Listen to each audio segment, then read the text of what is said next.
Hey guys, welcome back to another episode of the Finance Bible podcast. We are your hosts as always, Oscar and Zeke, and please note that nothing in this podcast should ever be considered as personal financial advice.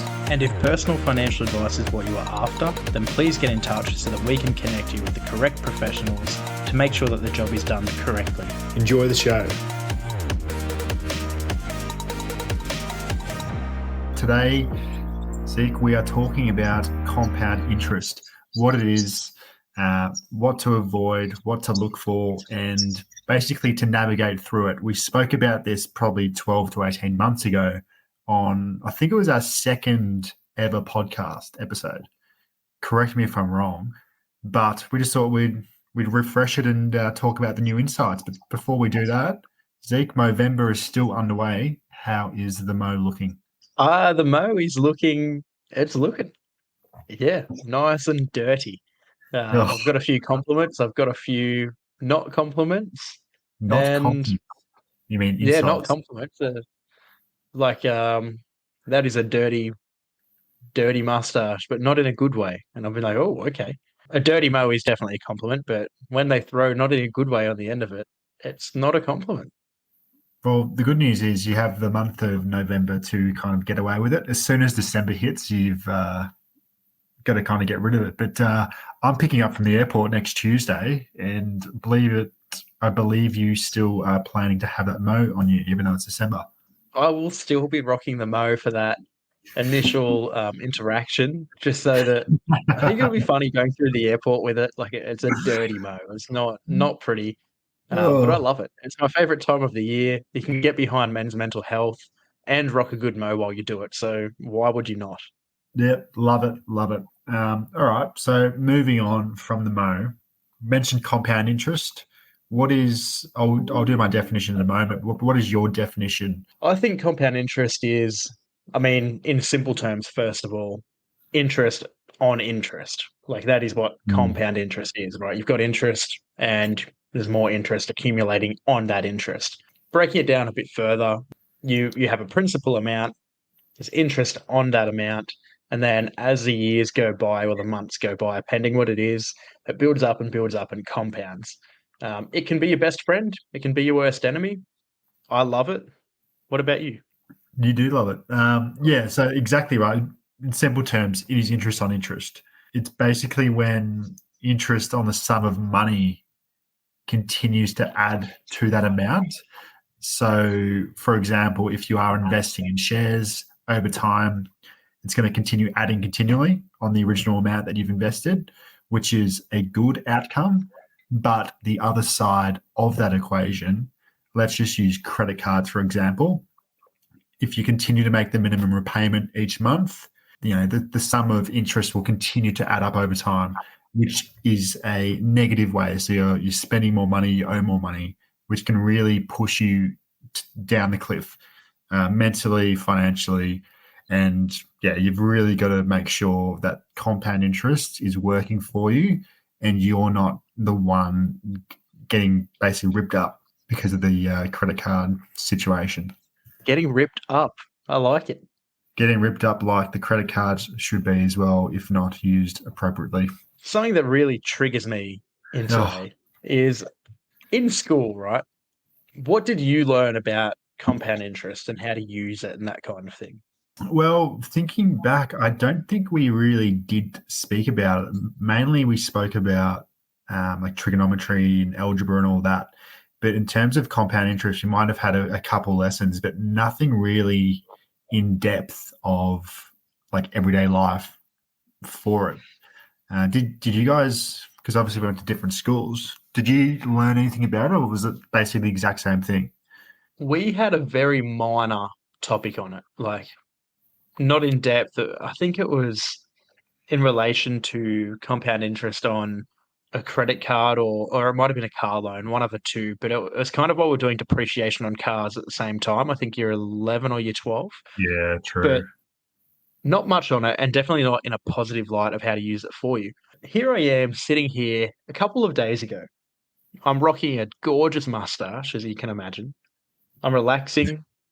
And my little sister comes into my room. She goes, Zeke, I've got this assignment. And I go, okay. She goes, you can probably help me with it. She sits it down. Now, precursor, yourself, myself, anyone over the age of probably 20. I don't know when it changed, but I assume over the age of 20. We all used to do the old fashioned exam, a test, right? You go into mathematics, they have an exam on the table, you do it, you've got to remember the formulas, you've got to do everything yourself, right? Correct. So the shock on my face and the disappointment when Oh, she here we comes go. into my room and she goes, my assignment is, and hands it to me. It's on compound interest and credit cards and stuff. They don't do tests in math anymore. What? So they take it home to do it? They take it home. She's got With 1.5 weeks to do a test I would have done in 35 minutes in class, knowing the formulas in my head. In fact, I can probably do that without a calculator, sitting there looking at it in 5 minutes today. I'm enraged. Well, and the problem is as well, especially with ChatGPT and just online resources, a lot of kids, if they take home tests, I would probably say 90% of them would just Google it or ask family, friends, or pop it through the AI and answer it for them. So technically, they're not really learning anything. So that is, I did not Well, know that. absolutely. If they don't have to recall it and they can sit there and do it open book and Google it and cheat, then they're not learning anything. Whereas we No, had to sit there and actually do it on the spot with our mental recall capacity. And yeah, we learn. well, that is a bit concerning, let's say, for the future generations there. But I think it's if that is the case, I do think it's more important than to learn on platforms like the Finance Bubble podcast or other podcasts or platforms out there about these things, because obviously no one's learning now if they're getting their test taken home. So that's I'm actually quite shocked. Yeah, I'm quite disappointed. I think they need to get me in charge of the education of the whole of Australia. Moving on, a couple of examples of compound interest in action, right? Don, you actually mentioned the two examples I want to talk about more in depth, which is credit card and shares.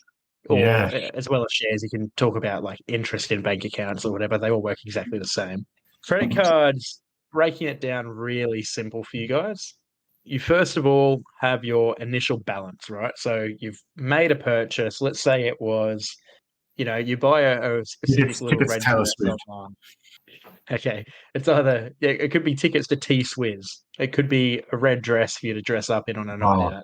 come It, on with it could that. be anything. That is a throwback to all of our OG fans. But Yes. you then have that principal amount owing, call it $500.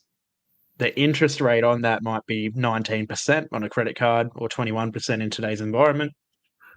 You get charged that interest, you make the minimum repayment. The minimum repayment doesn't pay back the interest you charged.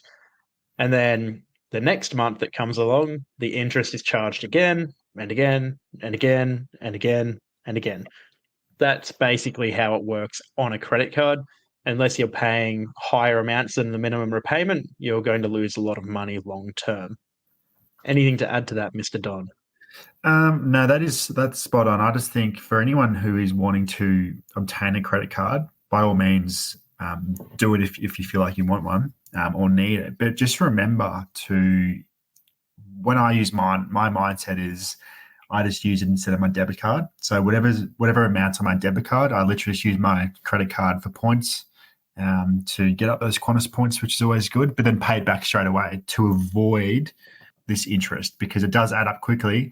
And as you would know, Zeke, probably a few years ago when we were living together, my credit card, I had a bad credit card bill, and that just kept adding and adding, and it was tough to get down. But once you get it down, you really need to make sure you don't go back there. So I have lived this firsthand of the interest rate compounding in a bad way, and I can And I confirm. can confirm.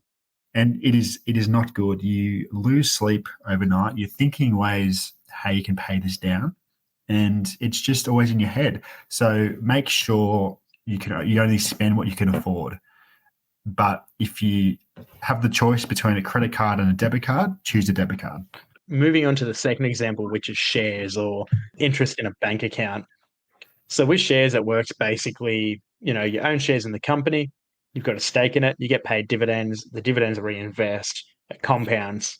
Using a simple calculation, an actual real life one here, I'm just going to say it is in an interest account.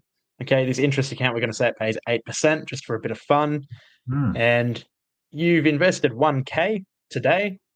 You invest $50 a week moving forward for the next 30 years. By the end of that 30 years, you have $333,000, give or take. And the interest on that is 254 grand, whereas your deposits are only about 79 grand. So the interest accumulates massively over that long duration of time. And that's when compound interest is best because it compounds and builds and builds and grows over a long amount of time. If you change that strategy a little bit, you do the exact same thing, but only for 15 years, then your interest doesn't half. You'd think, oh, 15 years, 30 years, it's half. The interest might be half. No, it goes down from 254 grand to $38,000. So a huge difference of You over two. drop. Yeah, That is insane. a simple example. That is a very simple example, and it shows that time is on your favor. So even if you're let's say 15 or 16 and you don't have much money, even if you pop in, let's say $20 a week, just starting younger and having an extra 5, 10, 15 years of when you're wanting to retire is a big difference, as you just mentioned there with the numbers, Zeke, to show the overall amount. And there's heaps of different platforms online you can actually play around with this. Money Smart compound interest calculator is a good one I've used in the past. So you can pop in what you're happy to contribute on a regular basis, how often it is, your initial deposit, and how many years you want to do this for. And that will show you the exact number compounded with the interest rate you give it of when you hit, let's say, 60 years old, what the total amount will be, and that total amount that you would have obtained through the investments as well.